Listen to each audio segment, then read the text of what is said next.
Republican women serving across both chambers jumps from the 2018 number of 22 to a record-breaking 36, many of them turning blue seats to red in key districts, helping to narrow the balance of power in the House. I am Michelle Steele. I approve this message. A campaign cycle so successful that it has a new name. This is the year of the Republican women. With women winning 10 of the 14 seats, Republicans flipped in the House.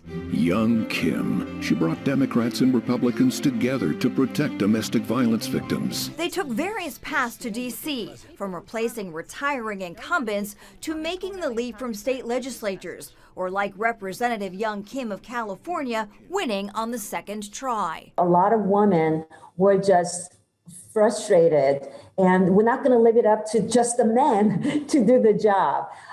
So I, for one, is not a quitter. As you know, I have run in 2018 for this very same seat, and I just wanted to get things done.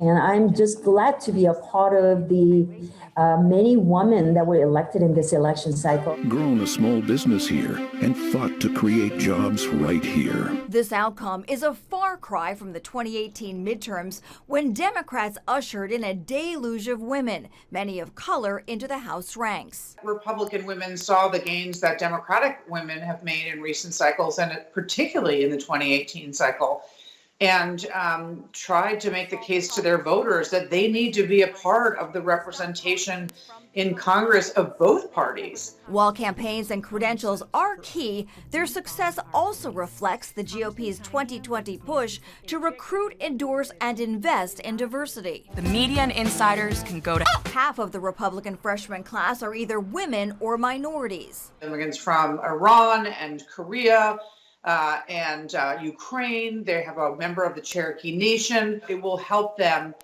show that the Democratic Party doesn't have a lock on diversity. Kim is one of 2 Korean American women elected. We have an obligation to make America great by bringing all these different unique voices and different perspectives and backgrounds. At 32, Representative Kat Cammack is the youngest incoming woman on the GOP side. I never said vote for me because I'm the youngest or vote for me because I'm a woman. When it comes down to it, we just need patriots and people that love this country and see the problems as opportunities for us to really overcome and to serve. After the election, House Speaker Nancy Pelosi even recognized the accomplishment. It doesn't mean we have shared views, but hopefully we can find common ground.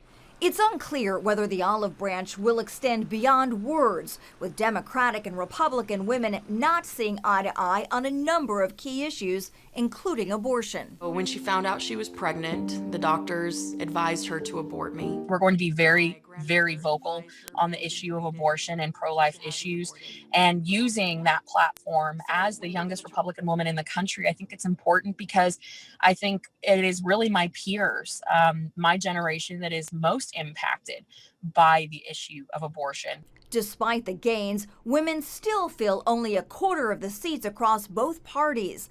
But if 2018 and 2020 are any indication, and the current focus continues, numbers are only expected to grow. They need to bring more women to the party and more women candidates into office. So I see that them largely impacting the campaign efforts more so than policy at this point until they get the majority back. So they will be very energized in their recruitment efforts and their fundraising efforts with their eye on that prize. Republicans remain aware this will be a marathon, not a sprint in terms of matching or passing the number of Democratic women in Congress. Still, they hope history is on their side in 2022, since the party controlling the White House usually loses seats in midterm elections. In Washington, I'm Tara Mergener, CBN News.